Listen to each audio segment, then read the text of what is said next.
Çocuklara çok haksızlık ettiğimizi ya da kıymetlerini bilmediğimizi düşünüyorum. Yani çocuk gibi olma. Keşke çocuklar gibi olabilsek. Yani çocuk gibi ağlama. Yok ya. Yani çocuklar gibi, keşke çocuklar gibi ağlayabilsek bazen.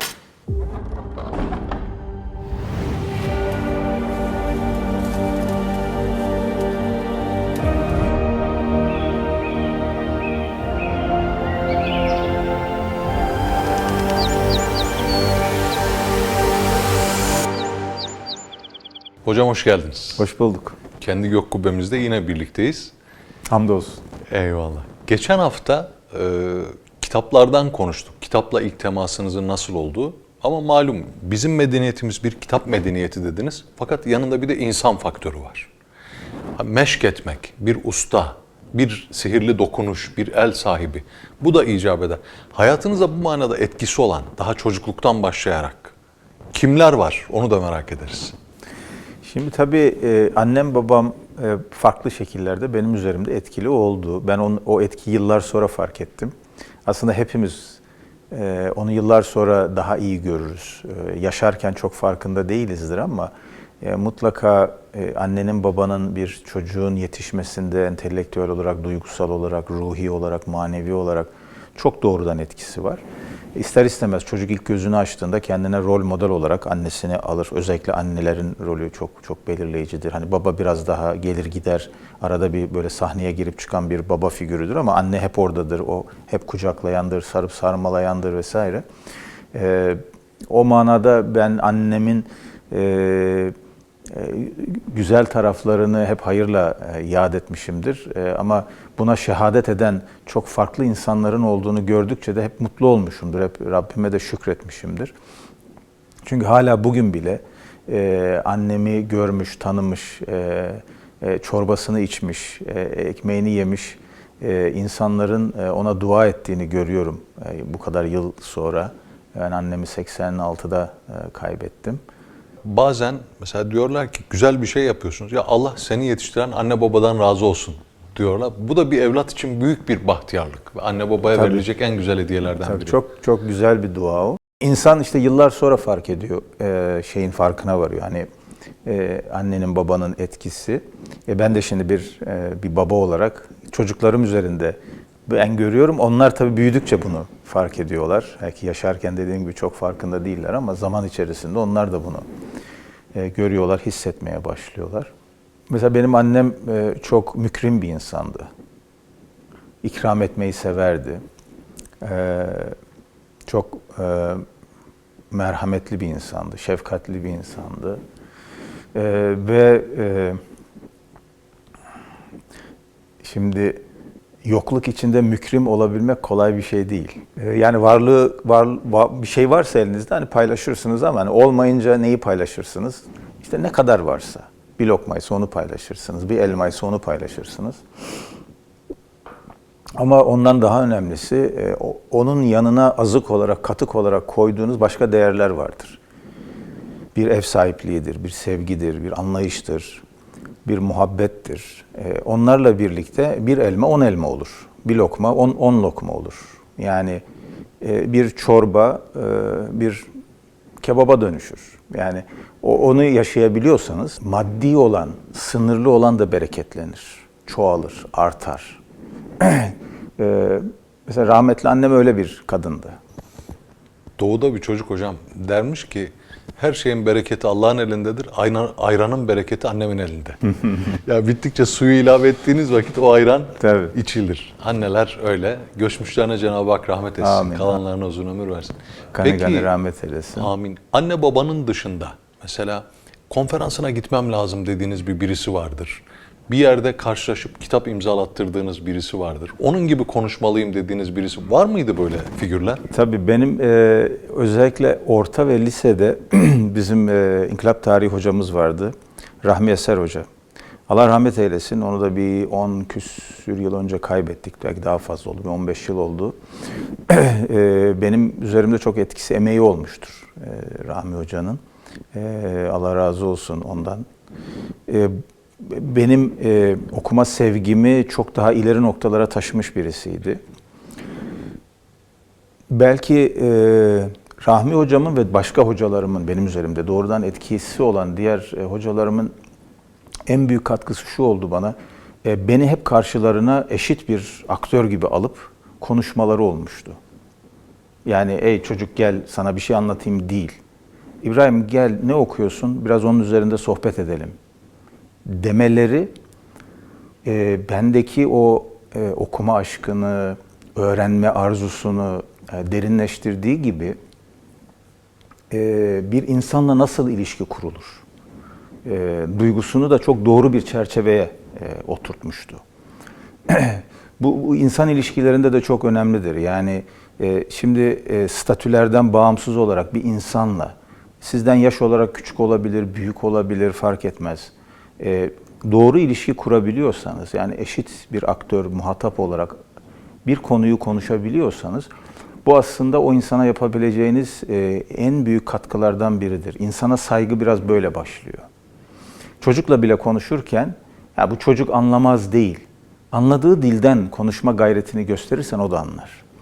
Ve bu çaba, yani tırnak içinde çocuğun seviyesine inmek aslında seni yükseltir.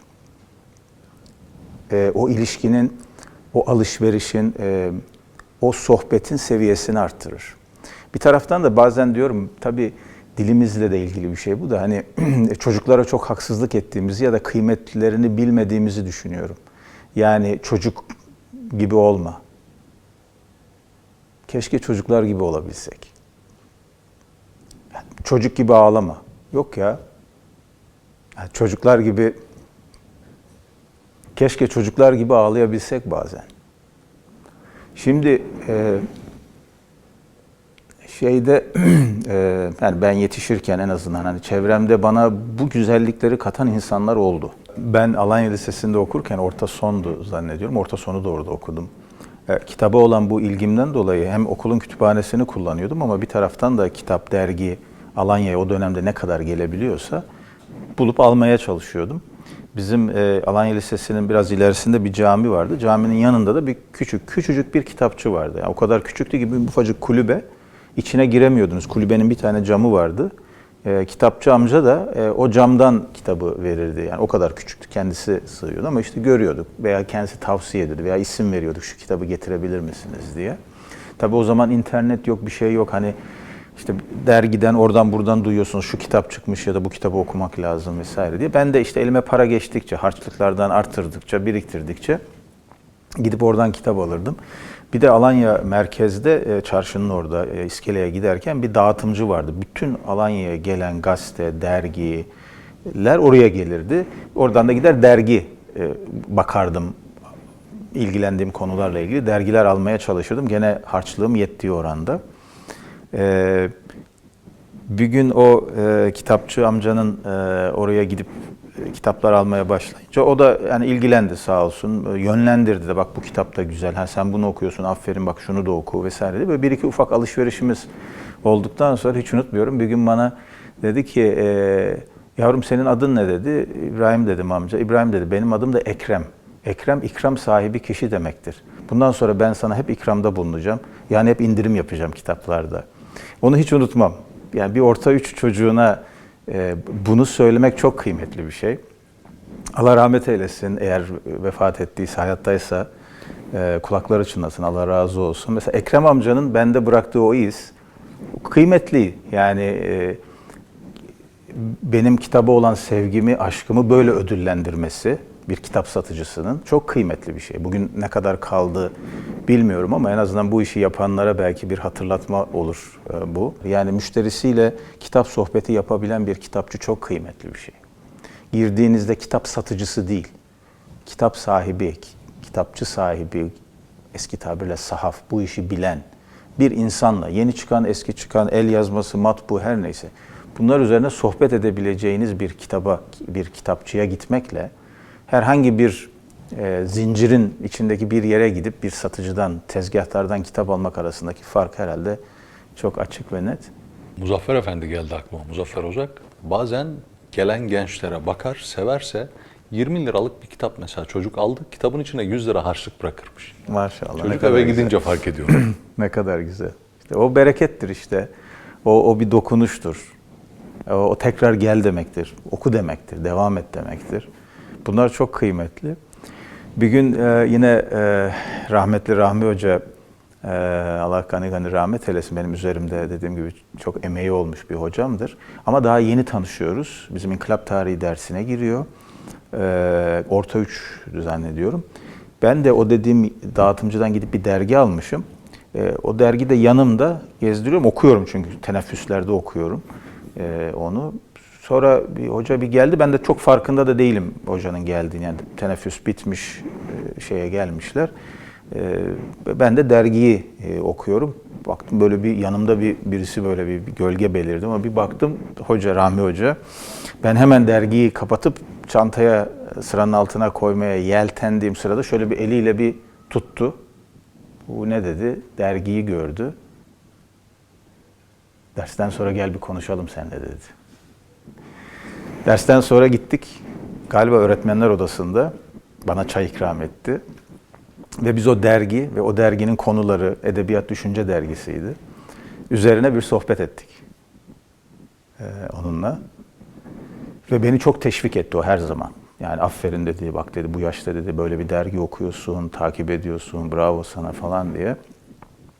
Bu da mesela yani bir işte orta üç çocuğunun hayatında önemli bir dokunuş. Yani bu tür şeyleri asla küçümsememek lazım. Yani bugün diyelim ki öğretmen arkadaşlarımız var işte veya farklı ortamlarda hani böyle gençlerle veya başkalarıyla bu tür temasımız olabilir. Çocuklarla dedik ya demin, hani asla çocuk görmemek lazım onları. O çocuk safiyetini koruyarak onlarla ilişki kurabilmek lazım. Bunlar insana, ilişkilere çok şey katan, çok güzel zenginlik, bereket katan şeyler. Şu anda mesela meşgaleniz itibariyle soruyorum. Okumaya vakit bulabiliyor musunuz? Okumaya mutlaka vakit ayırıyorum. Yani yeri geldiğinde uykudan feragat ediyorum. Yeri geldiğinde başka şeylerden ama biraz benim okuma, üniversite, akademik disiplinden de gelen bir özelliğim. Okumadan birkaç gün geçirmem mümkün değil benim. Mutlaka okuduğum birkaç kitap vardır elimde. Ben de aynı anda birkaç kitap okuyanlardan birisiyim. Birisine odaklanırım ama onun sağında solunda hep birkaç kitap vardır. Okumaya mutlaka vakit ayırırım. Çünkü bizim yaptığımız işte şu anda ben devlet görevindeyim. Yaptığım iş bilgiyle ve fikirle yapılabilecek bir iş. Bilgi olmadan, bilgiye dayalı doğru fikir olmadan ve o fikri destekleyen bir irade olmadan devlet yönetmeniz mümkün değil. Mesela ben ister dış politikayla ilgileneyim, ister başka bir konuyla ilgileneyim. Bunu yaparken de bilgi sahibi olmalıyım. Elimde bilgi olmalı, doğru bilgi olmalı. Bunun üzerine bir fikir inşa edebilmeliyim. Tefekkür etmeliyim, düşünmeliyim. Bu bilgi geldi bana. Doğu Akdeniz'de bu oluyor. Suriye'de şunlar yaşanıyor. Yeni Amerikan yönetimi böyle. Karabağ'da durum bu. Libya'da şunlar yaşanıyor. AB ile ilişkilerimiz bu gibi. Şimdi birer cümle söyledim ama her biri koca koca dosyalar bunlar tabii. Her birinin altında böyle dosyalar var. Ben bunları düşünürken, yönetirken, politika üretirken, uygularken, bunları Cumhurbaşkanımıza arz ederken, mevkidaşlarımla, muhataplarımla oturup bunların müzakerelerini yaparken elimde doğru bilgilerin olması lazım. Hamdolsun bu imkanımız var. Devletimiz, Dışişleri Bakanlığımız, ilgili kurumlarımız bu bilgileri zaten bize ulaştırıyor. Ama ben onun üzerine bir de bir fikir inşa etmeliyim. Yani sadece gelen malumatı okuyup ona göre direktif veren, alan birisi değilim. Olamayız zaten. Peki mesela böyle bildiğimiz figürlerden, ya gideyim Sezai Karakoç'un bir yanında oturayım ya da bir Necip Fazıl konferansı varmış gideyim. Bu tanıdığımız kimselerden bir etki oldu mu hiç? Tabii biz Necip Fazıl'lara yetişemedik, yani ben yetişemedim. 83'tü galiba rahmetli Necip Fazıl'ın vefatı. Hani daha biz işte 10-11 yaşlarındayız falan. Ama duyuyorduk, yani ben biliyordum ama konferanslarına gittiğim Hüseyin Hatemi hocalar falan vardı, hatırlıyorum, kulakları çınlasın. Onunla da hamdolsun muharefemiz bugüne kadar devam etti. Yani çok severim kendisini. Buradan da selamlarımı ileteyim. Hocayla mı daha çok meşrebiniz tutar, Hüseyin Hoca'yla? Şöyle enteresan oldu.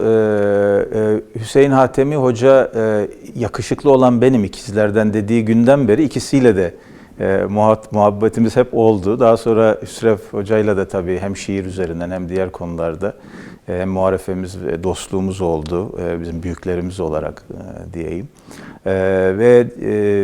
Yani o dönemde işte mesela İsmet Özel'le bir tanışıklığımız oldu. Ki ben üniversite ya 3. ya da 4. sınıftaydım yanlış hatırlamıyorsam.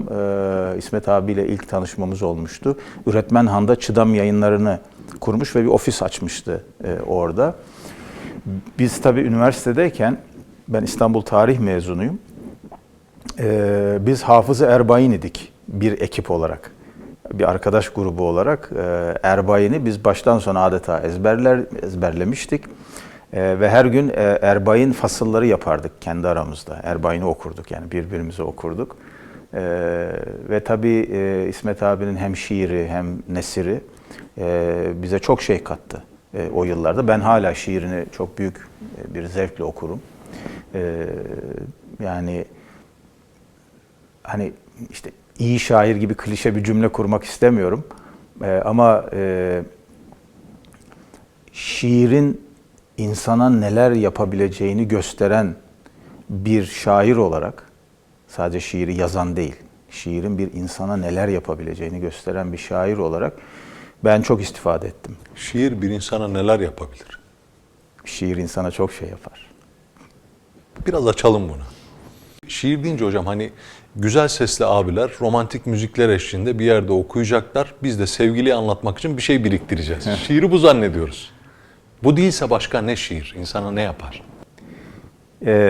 Şiir insanın yeryüzünde var olma biçiminin, hallerinin tasvirine en doğru ışığı tutan edebi formdur diye düşünüyorum. İnsanın varlık serüveninin, var olma mücadelesini en çıplak bir şekilde ortaya koyan bir ifade biçimidir. Ve şiir insandaki şuur derecesini yükselttiği oranda insana bir şey katar. Ve bizi kelimelerle ifade edilemeyen hakikat noktasına getirir ve orada bırakır. Tabirin sığmaz kaleme diye bir ifade vardır bizim halk müziğinde. Bu öyle güzel bir ifadedir ki seni anlatmak mümkün değil. Kaleme, söze sığmıyor. Seni dediği Cenab-ı Hak olabilir, sevgili olabilir, bir olay olabilir, bir şey olabilir bu. Bunu derken insanı dilin sınırına getirir ve orada bırakır. Ve aslında en güzel sözler kelimelerin tükendiği noktada söylenir. Şiir bizi o noktaya getiren bir edebi formdur. Bir işarettir, bir uyarıdır, bir zikirdir, hatırlatmadır. Bazen şok terapidir. Ve bizi dilin sınırlarına getirdiği oranda da şiir bizde derin izler bırakır. İyi şiir okuduğumda ben Wittgenstein'ın dilimin sınırları dünyamın sınırlarıdır sözünü daha iyi kavradığımı düşünüyorum. Bu sadece şiir bize bir takım dilsel imkanlar sunduğu için değil. Şair de son tahlilde kendi dilindeki mevcut kelimeleri kullanarak bir mana anlatıyor, ifade ediyor. İmgeler kullanıyor tabii ki. Farklı kelimeler de kullanabilir. Dile olan hakimiyetine orantılı olarak farklı şeyler de kullanabilir. Kastettiğim bu değil ama kastettiğim bir yürüyüş olarak, duruş olarak, bir duygu olarak insanı getirip bıraktığı yer. Bir şiiri okuduğunuzda şiirle olan ilişkiniz sadece zihinsel, edebi bir ilişki değildir. Sizin bütün varlığınıza dokunabiliyorsa, nüfuz edebiliyorsa o şiir, sizi bir yere götürüyor demektir. İşte hani şiir insana ne yapar sorusunun cevabını da orada aramak gerekir. Yine İsmet Özel'in Kötü Şiirler'de bir dizesi var. Ben onu hep şiirin en iyi tanımlarından biri olarak görmüşümdür. Bütün müsveddelerimi yırttım. Göğsümün kıllarıyla gövdemin kokusundan buharlaşıyor şiir. Niye çok iyi bir şiir tanımı diyorum? Arapçada şiir kelimesinin iki kökeninin olduğu söylenir. Birisi şuurla ilgili, bilinç. Türkçede de kullandığımız şuur, şaara. Bir şeyin idrakinde olmak, farkında olmak. Bu anlamı da olabilir. Hani şiir insandaki bilinci, farkındalığı ortaya çıkartan şeydir, farklı bir edebi formlar. Bir diğer manası da Arapçada saç kılı demektir, şi'r. Arapçada da şiir, saç biliyorsunuz. Kılı insan göğsünden çekerken o hissettiği ince sızı, şairin şiiri yazarken hissettiği sızıdır. Şair bunu hissediyorsa yazarken, o şiiri inşa ederken, ki bence şiir yazılmaz, inşa edilir. Siz de o acıyı şiiri okurken alırsınız. O duyguyu, illa acı olmak zorunda değil ama o duyguyu ve o sizde aynı etkiyi yapıyorsa şairle, şiiri inşa edenle okuyan kişi aynı yerde buluşmuş demektir. O yüzden gene yanlış hatırlamıyorsam şiir okuma kılavuzunda İsmet Özel şiir şairin neresinden çıkıyorsa okuyucunun da orasına ulaşır diyor. Buradan çıkıyorsa şiir, okuyucunun da muhtemelen zihnine ulaşır. Buradan çıkıyorsa muhtemelen de okuyucunun kalbine ulaşır. Dolayısıyla bu bağı, bu rabıtayı kurabildiği oranda şiir bize varlık içindeki yerimizi hatırlatan, insanlık halimizi anlatan bir durum tasviridir, bir işarettir. O manada şiir herhangi bir edebi form olarak görülmemeli. Şiirin bir düşünce boyutu olduğunu, ancak sağlam bir fikre dayanan bir şiirin edebi ve sanatsal olarak da güçlü olabileceğini söyleyebilirim. İçinde fikir olmayan şiir iyi bir şiir değildir, güçlü bir şiir değildir. O edebi sanatlar üzerine kurulu bir başka bir şeydir. Bizde bizi alıp götüren, sürükleyen şey şiirde onun içindeki ana fikirdir. Ama o fikir kuru, zihinsel, mantıksal, köşeli, ruhsuz bir fikir yığını değildir. Benim yeni kitapta da inşallah onu ele aldım, yakında da çıkacak. Düşüncenin duygusu dediğim bir yönü vardır. Düşüncenin de bir duygusu vardır. Biz biraz çok kartezyen düşünmeye alıştığımız için zihinlerimizde düşünceyle duyguyu böyle çok katı bir şekilde birbirinden ayırdık uzun yıllardır. Halbuki duygunun da bir düşüncesi vardır, onun dayandığı bir fikir vardır. Bir de düşüncenin taşıdığı bir duygu vardır. Yani bir düşünce size özgürlük duygusunu tattırır, bir düşünce size devrim duygusunu tattırır, bir düşünce size sevgi duygusunu tattırır. Bunlar sentimental, fikirden, idrakten yoksun sadece bir takım hissi şeyler değildir. Bunların dayandığı bir takım fikri temeller de vardır.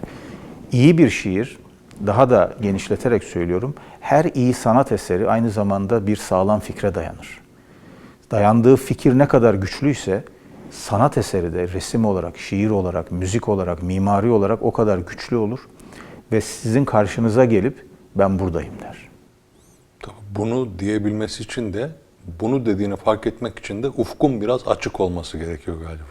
Evet. Bununla bitirelim bu hafta. Eyvallah. Teşekkür ederiz hocam.